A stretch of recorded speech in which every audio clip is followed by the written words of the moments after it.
And one thing I really think about Tesla that's interesting is this principle I have called the stagnation fallacy, which relates to a ton of startups. And you've seen this firsthand of like Tesla can't do this because there's not enough range, because the charging time's not enough, because the battery time is too expensive. Yeah. Or like electric vehicles are charging from the grid, which is coal. And like if you assume that all of these things stagnate, then like it doesn't make sense. But if you assume that they change, it sort of does. And so you being Tesla doesn't take a firsthand, genius. Like Tesla started out with a 150-mile range, and now they have 350-mile range. Like right, but why is that? I feel like it's so hard for people to grasp. Well, you have to listen to who's... Number one, consumers are dumb in a lot of cases. Like they're not following the technology. They don't know the pace that it's going at. So that's fine.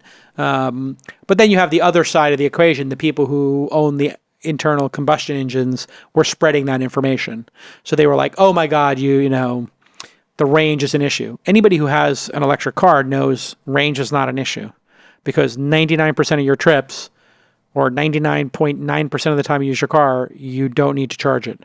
And the 0.1% or 1 out of 1,000 times or 1 out of 500 times that you do need to charge it, there's a charging station available to you. People they haven't watched the arc of history, is the answer. Like they're not paying attention.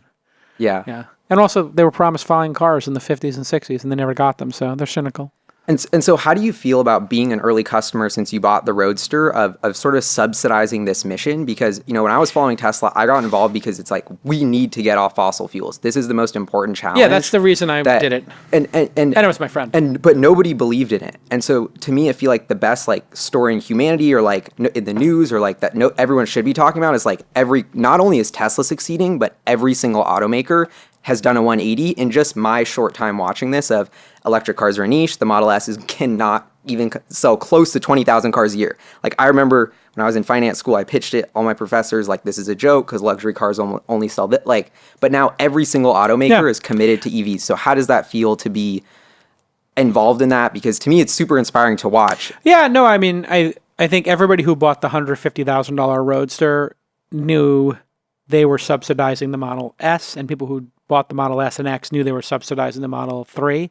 I don't know if people buying the Model 3 are thinking about that, or just thinking, I want the coolest car in the world that's self-driving and, you know, has all these cool features. And maybe I think probably half of them are thinking about the environment. So I think people greatly underestimate the public's desire to do the right thing.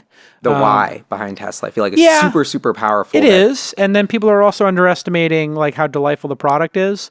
Like I keep looking at phones saying, you know what, my iPhone 10 was good enough, but then the iPhone 10 Max comes out and I'm like, well, you know, it's $1,200 for this phone and I'm getting $500 or $600 back for selling the old one back. So it's going to cost me another $600. So that's like $1.50 a day or $2 a day I paid for that other one. But it's like, well, I get a lot of use out of it. I'm using it for 4 hours a day. So it's 50 cents an hour. Who cares? So I think that's what people are not realizing, is that sometimes the value is so great that people underestimate people's willingness to pay for it. So I keep thinking with the smartphones, like when are people going to stop upgrading? And apparently they're not going to. They just keep upgrading.